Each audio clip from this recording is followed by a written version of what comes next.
The following is a presentation of the Eagles Sports Network.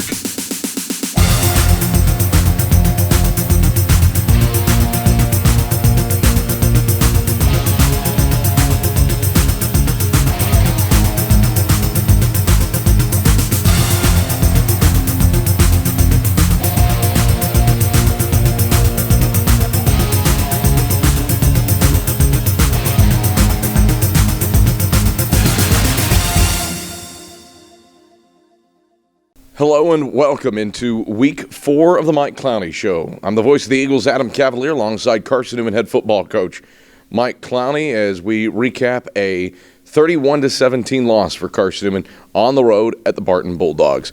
Mike Clowney, obviously a frustrating start to this season. What's the emotion among this team after a lengthy road trip and probably a pretty frustrating 6-hour bus ride home Saturday night? You know, I think overall the attitude of kids have been good. I mean, obviously we don't want to be in the situation we're in where we lost 4 games. But I think the kids know, and that's a big thing we talk about, you know, we're going to continue to do the right things the right way. And at some point, then we're going to get right out of it. And so that's the mantra going into the week. Some interesting commitments made, especially offensively,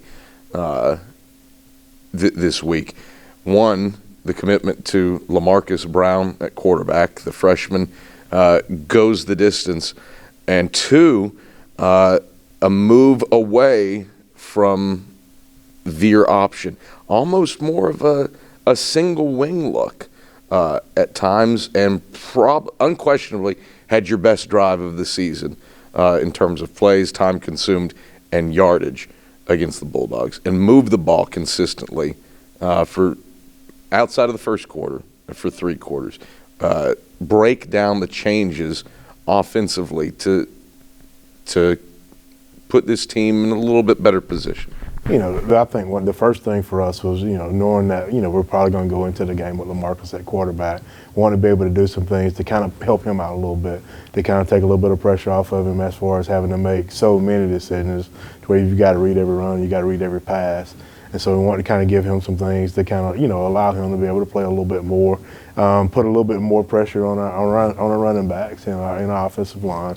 You know, I thought Troy Dendy responded well. I thought having Ryan McCarthy back this week was a big plus for us. You bring up Troy Dendy, 6 yards a carry, 15 touches for 90 yards on the day, and did it well from, again, kind of single wing sets, did it well from some sets with shotgun looks, and did it by himself at times. A lot of gritty second effort type runs.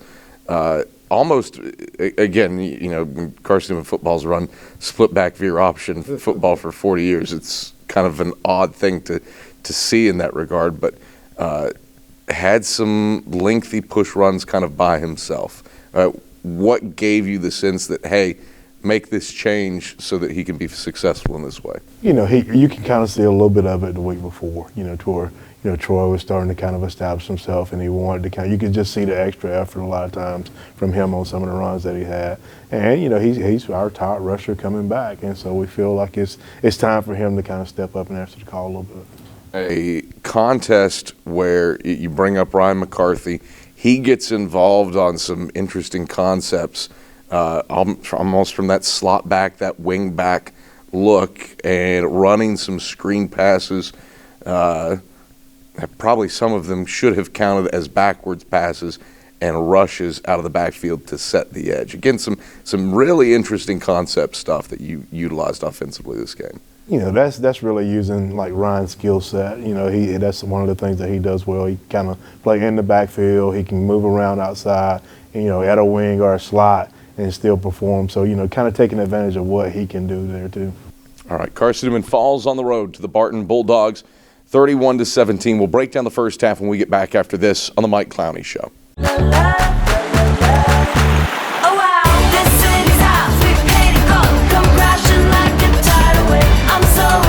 I'm so amazed. I'm counting up a million ways. We tear it up, we rule the world.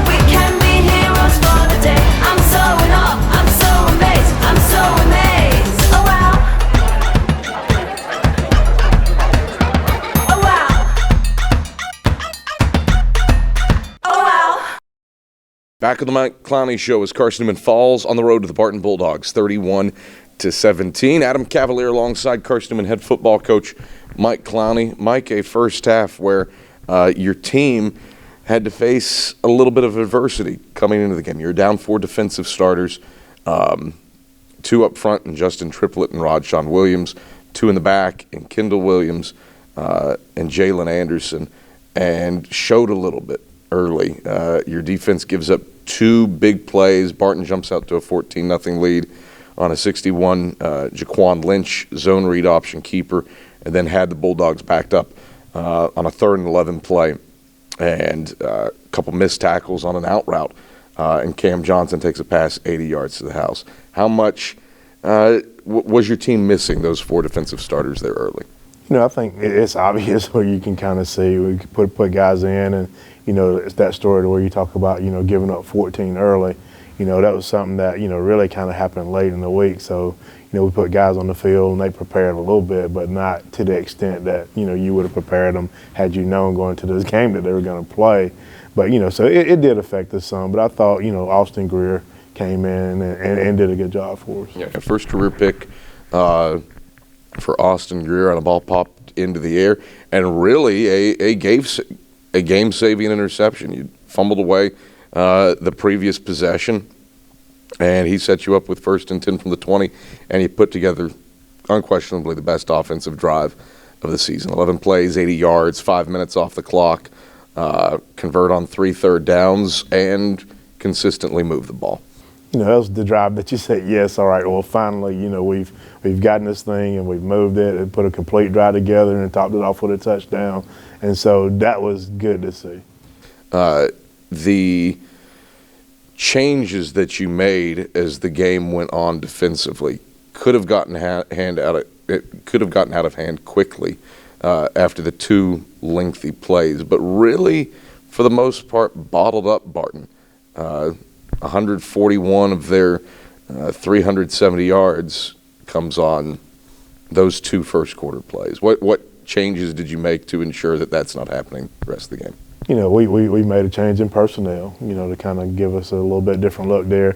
And the other thing that we did was, Coach Slade and his staff, they did a good job of just talking about, what's the best position to put guys in. We knew, they were a downhill run team, and we were, in some man coverage. We wound up playing a little bit more zone to just allow more guys to be able to kind of get to the football and help out. Defended the play action pass pretty well too. Barton has carved up teams with play action pretty much all season long, and outside of the first quarter, didn't affect you much. I think that because of the adjustments they made, it just, when you're in man the way we were, that guy either stuck on playing his coverage, or, if he sticks his nose inside, then the play action kind of hurts you. So it allowed us to kind of soften up and be able to see what's going on a little bit, and then kind of rally to the ball. You rally in the second quarter, 10 unanswered points to get it within a touchdown at the halftime break. Again, you allude to the sustained drive, but had a couple more. Honestly, had a touchdown wiped off the board due to a holding penalty after a Troy Dindy run, a face mask penalty, and then a wheel route to Mendez Jean-Baptiste that gets called back for a hold, but you settle for a field goal. In the grand scheme of things, how large is that holding penalty loom? It's pretty big because, you cut it to a field goal, and then you're just down by 3. And, you had to kind of put a couple of those points on the board at the end of the game, and the game feels still a lot closer than it was. It's not 2 touchdowns away. It's a touchdown and field goal. Carson Newman falls on the road to the Barton Bulldogs. Eagles were down 17-10 at the halftime break, and we take a look at those first half highlights. Handoff. No. Keeper. Right side. Lynch into the second level. He's across midfield. Steps to a tackle at the 45. And Lynch racing along the right sideline. Inside the 20 and 10. Lynch takes it the distance. Barton 61 yards on the opening play from scrimmage. And the Bulldogs have an early 6-0 lead. 13:53 to go in the opening quarter. Back to Hera. Gets his right leg into it. The country's 6th leading punter will back Popov up inside his own 20. And he is hit immediately by TJ King. And wrapped up between the inches at the 16-yard line. So great starting field position for the Bulldogs. Eagles winning the field position battle. If not for one big play for the Bulldogs, a 61-yard run for Lynch on the zone read keeper on the opening play to put them up 7-0. Man front for the Eagles for 3rd and 6. Right hand for the Bulldogs at their own 20. Lynch back to pass, slings it out right side. That is complete to Cam Johnson. Johnson's into the second level and off to the races. Johnson past midfield on his horse across the 20 and 10, and Johnson is into the end zone. Touchdown, Bulldogs. 80 yards on the score, set up by a missed tackle as soon as Johnson caught the football. 0 for 3 on 3rd down so far today for Carson. 4 wide with Brown out of gun. Takes the shotgun snap, will throw over the middle of the field. That is caught and complete for 1st down yardage at the 45 over the left hash. Give it to Mendez, Sean Baptiste at the 45-yard line, 9 yards. Williams makes the stop, and the Eagles move the chains for the second time. Football for the 4th time today. They've scored twice, punted once. Kept the football 1st and 10 at the Eagle 46. Hand off straight ahead to the nation's leading rusher, Terrell. He tries to bounce it around right and left.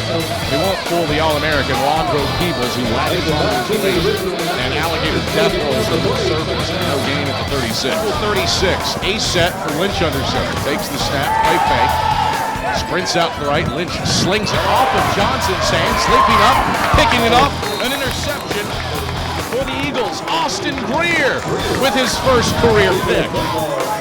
And the Eagles get some sudden change. 30. Brown out of the gun, takes the snap. Wants to air it long. Right sideline for Romaine Kelly. He runs under, hauls it in Barton territory at the 35, and is shoved out of bounds by Jenkins. On 2nd goal for the 4th. Takes, gives Dindy left side. Dindy running power, and Dindy surges in. Touchdown, Carson Newman. Boy, Dindy into the end zone for the first time this season. How about this? Carson Newman's first rushing touchdown of the year.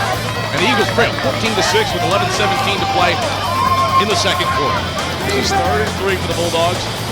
Left hash at the Carson Newman 21. Lynch out of the pistol, takes the snap, sprints right, looks to throw, steps up into a hole, gets grabbed by Caleb Goins, and stopped for a loss back in the 25. Lynch entered into the fray, Goins found him and wouldn't let him leave. Snap comes back, hold is down, the kick is on the way, and Brooks splits the uprights.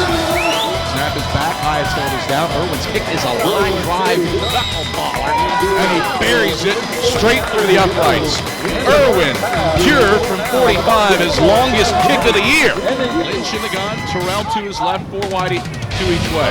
Lynch going to sprint it out to the left side. He's grabbed in the backfield, makes one man miss, but he will not get away from the second. Trezell Giradini-Weish makes the quarterback disappear. And the Eagles burn their final timeout after sacking Lynch back to the 13-yard line. A loss of 10 on the play. Those are the first half highlights. Eagles trailed at the halftime break 17-10 to the Barton Bulldogs. Mike Clowney, message in the halftime locker room. What'd you tell the team at halftime? You know, at halftime, I felt like we weren't exactly where we wanted to be, but we were in good position to win the football game. You know, I thought, you know, our guys, the way we played the 2nd quarter, if you anticipate going and putting 2 more quarters like that together and you win the game. And so that was the message that we had. Really, I mean, 2 things hampered you pretty badly. The slow start and secondarily turnovers. 4 of them on the day, 2 fumbles, 2 picks, and pressing a little bit probably with the freshman quarterback, cough it up on the final 2 drives of the game. The big one, the interception in the 4th quarter, Barton had just scored to make it a 2-touchdown lead. Daquan Dudley returns the ensuing kickoff. You start a drive on the 41, have a fumbled snap to set you up on 2nd and 17. You're playing from behind the sticks, and then a bad pass on 3rd and long gets returned to the Barton 31-yard line. They've got a short field to make it a 3-score game. What happened? What does it boil down to? A freshman making a freshman mistake at quarterback? I think you had the answer there. We're pressing a little bit. We know there that we need to get in the end zone. We got a great opportunity. We got a short field, and then we put her back against the wall again with the missed snap to kind of put us in, second and long. And so I think we get to the point where we feel like we have to make something happen. We convert her out there, and then it's just kind of miscommunication, and we throw an interception that really was costly. Eagles fall to the Barton Bulldogs, 31-17. We'll break down the second half after these messages on the Mike Clowney Show.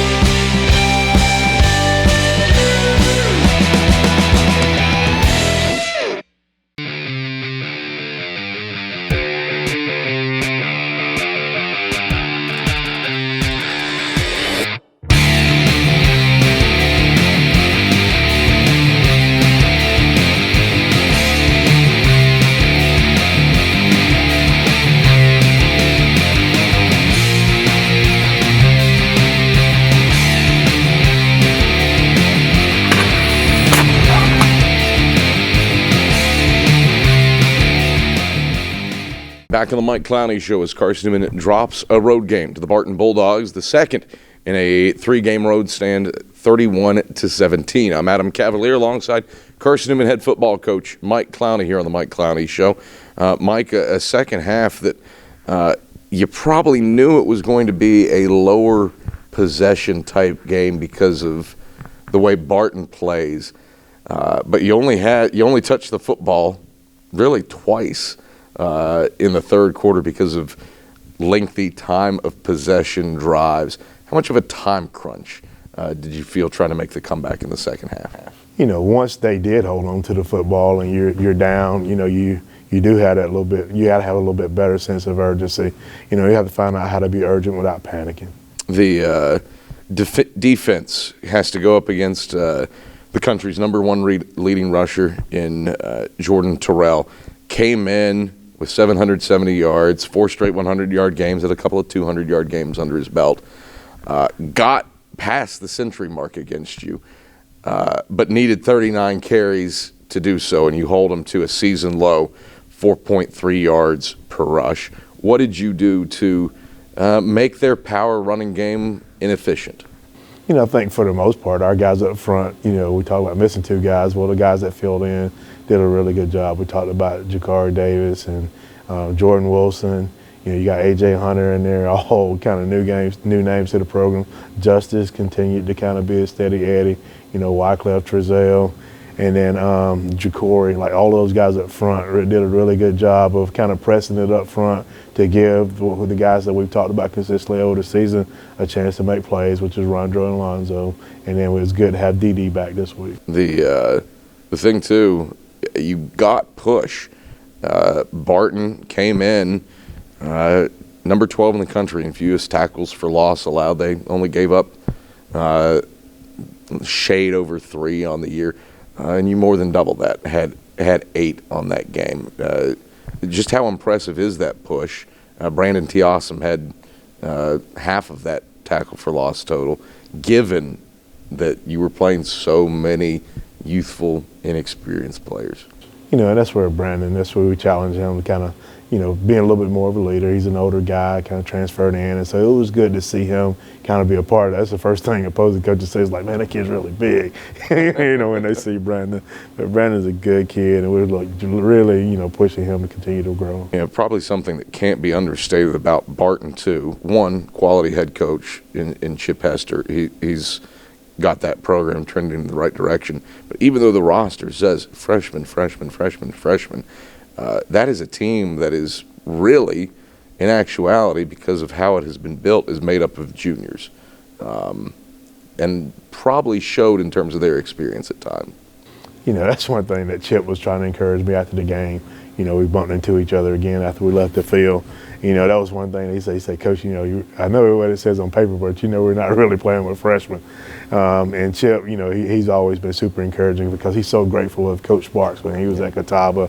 He always talked about being in difficult situations and Coach Sparks encouraging him. He said, he was just I want to just, kind of return the favor in a sense, what you guys are going through. But that's one of the big things that he talked about is like those guys have been together for 3 years, and that's where one of their head coaches talked about, how simple it was to grow a program from scratch. Carson Newman falls on the road to the Barton Bulldogs, 31-17. We take a look at the second half highlights. Right toe to leather, and will drive it toward the left sideline. Dudley will snag it at the 16. Dudley straight ahead across the 30 and 35, picking his way forward. He's into the second level. Dudley to the 50, into Barton territory, and he's slung out of bounds by Wheeler down at the Barton 46-yard line, or pardon me, 42-yard line. So Daquan Dudley flips field and puts the Eagles in business. Lynch under center, takes, quarterback sneak, left side, looking to surge in, and Terrell pushes him in from behind. Touchdown, Barton. Lynch calls his own number on the quarterback sneak, and the Bulldogs are up 30-10 with 8:32 to play in the fourth. Brooks strides forward, line drive kick. It will be picked up by Dudley at the 26, straight ahead. Between the hashes, up to the 40, bounces off of the tackle, kicks it to the right side, across midfield. Dudley into Barton territory, past the 40, and driven down by Terrell down at the Barton 31. Great field position for the Eagles after Daquan Dudley shaking and baking. Brown takes the shotgun snap. Steps up in the pocket, pressured right, throws right, that's complete to Westfield, hauls it in at the 5, and Westfield waltzes in. Touchdown, Carson Newman. Career score number 13 for Braxton Westfield. 2nd and 9, Bulldogs right hash Eagle 47. Give it straight ahead to Terrell, he runs into Wyclef Fenor, and Fenor wrenches him down for a loss of 1 back to the 48-yard line. All right, back on the Mike Clowney show as Carson Newman drops a road game to the Barton Bulldogs, 31-17. Time now for our Eagle Spotlight. And this week, Justin Franklin shines it on the punter, Michael Hara. For a high school football senior, sometimes the recruiting stage can be a long and drawn-out process. But for Carson Newman punter Michael Hara, the choice could not have been more clear.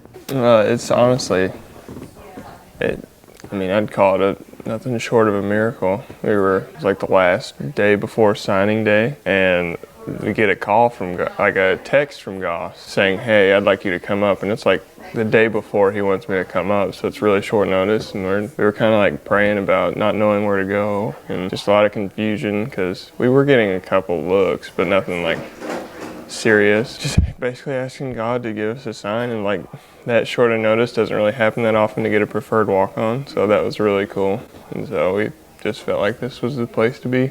Well, the thing that stood out about him when he first came is he's a local Tennessee guy, and another thing that stood out, that he is God-fearing. He loves the Lord, and his parents did a great job there, and you could see the potential in him. At the time we had another punter, so he knew you sort of come on board, you sort of wait your turn, and you sort of battle for that position. When that guy left, and what happened, that guy moved on, the situation had to move on, then we was in a competition battle right there, and Michael won the competition battle.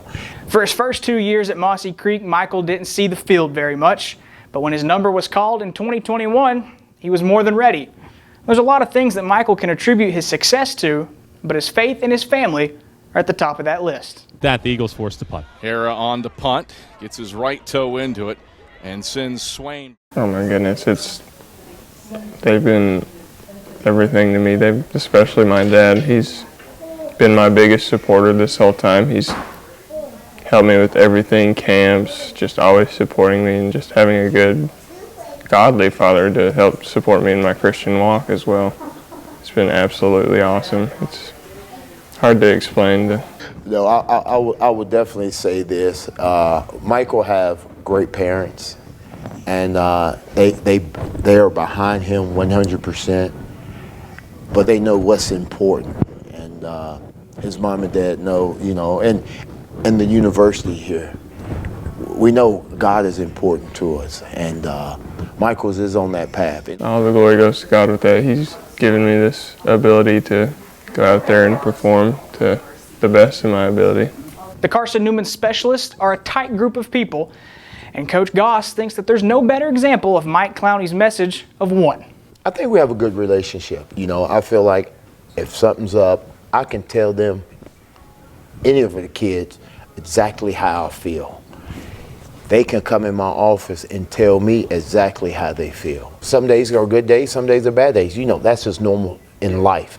With Michael, if days are bad, we come in, we talk about it, and we move on. Days are good, come in, we talk about it, move on. But I will say the bond of the specialist group, it's a special bond now. Just one of those things, one of those football type things. They spend all that time together. So now when they go off the field, they over at somebody's apartment together. They're eating dinner together. You know, they just spend that time because they know it's just like snapper, holder, kicker, snapper, punter, kick. You know, it's just one of those things. They just work together, and on the field and off the field, they spend that time together. And, you know, and we try to keep it as one, and that's what Coach Clowney's theme is one. And, you know, in that group that is, it's just one. Everybody's always trying to help each other, you know, even though there is a competition going on. Other kids would like to be punting, other kids would like to be kicking, but they know we're in this thing together, and the best thing for us is team. Honestly, we go to my buddy's apartment and we just play pool and just hang out. Nothing too special, we're just together all the time. So when there's a fourth down at Mossy Creek this year, keep an eye out for the team within the team, the Carson Newman specialists. For the Eagle Sports Network, I'm Justin Franklin. Thank you very much, Justin Franklin. Mike Clowney, I suppose well-timed that the time that we feature the punter is the game that he has used least frequently this year. But Michael Hare has come on, and he pinned a team inside their 22 more times. He's done that now 9 times this season, and probably you would prefer that he not have enough attempts to be nationally ranked, but top 10 in the country in punting. What's he do to grab that job and then succeed at it? You know, it's just like losing the punter the year before. You know, it's one thing, like with Michael coming out, you know, the big thing for him was just being able to kind of have that experience in games and develop his confidence. And so he's working on doing that. He's got the group in front of him. He's doing a really good job of protecting him. You know, Bradshaw's helping him with snaps and timing. So, I mean, that whole operation has been really good to allow Michael to be able to release and get good punts. All right, turn your attention now to the final game of a 3-game road trip. And this is an interesting one. You're playing an unbeaten Catawba College, Catawba Indian team. At least that's the hope. Catawba has been below league minimums for what it takes to field a team in the middle of a global pandemic because of COVID-19, and hasn't played in 2 weeks. They've canceled games against Wingate and Limestone. Certainly, we hope to be chatting on when we tape the pregame interview on Thursday. But how do you get ready for this? Kind of like it was in the spring again, where the rug could get pulled out from under you. Let's not talk about that. It's still a sore subject here. Man, we're gonna go and work and prepare, and you know, find the best Carson Newman football team we can find this week.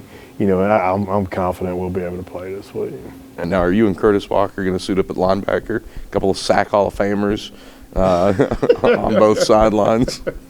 I don't think anyone wants to watch that.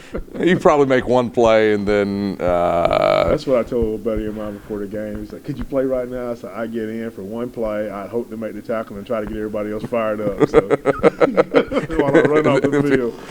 Run. Is that after your knee gets your knees get iced? I've never laid. I've been hurt before, but I've never laid on the field. So. That was always a prideful thing back then. You bring up pride. Certainly this program is not used to this. How do you avoid letting the circumstances of this season and really a perfect storm at the start infect things long term? I think that's why we talk so much by not being defined with what happens on the school board. We're going to go and continue to, do the things we do. We talked about doing the right thing the right way, and that doesn't change when the school board turns off. And so, we're going to continue to do that. We're going to continue to strive to be our best. And I think this is a program that is really prideful. And that's one big thing. Like, you're sitting around in the bed last night, I'm like, how do I, get our kids to understand, like, what this program really is about, because a lot of them are so young. It's just like with Chip when they won the game, they dunked him with the cooler, because they beat Carson Newman. And that's something like, we go to Wise and the little spectacle at the end of the game was because they beat Carson Newman. And that's where you want our guys to kind of take that pride in and being a part of what's happened here for so long. I think part of it too, and it's something that wasn't seen on the field, wasn't seen on the practice field. What makes this program special, on Thursday after practice, you march down Davis Street to the creek, and 11 guys publicly make commitments to the Lord, and that's always special to see. And that's a big day in our program, just to have those guys profess Christ in front of everyone by getting baptized. The things that are happening here, from a spiritual standpoint, it's been really special.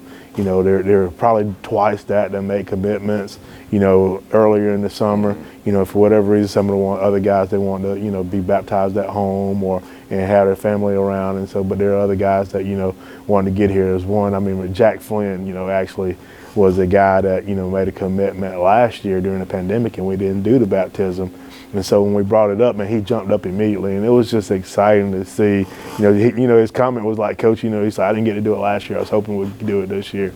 And so just to watch the kid's spirit, and watch them grow as people, like that's so much bigger than this game long term. Mike Clowney, pleasure as always. We hopefully, without any wood to knock on nearby, we'll chat next week. Oh, pleasure as always, Mike. Thank you. That's Carson Newman head football coach Mike Clowney. I'm the voice of the Eagles, Adam Cavalier. This has been the Mike Clowney Show. Thanks for watching.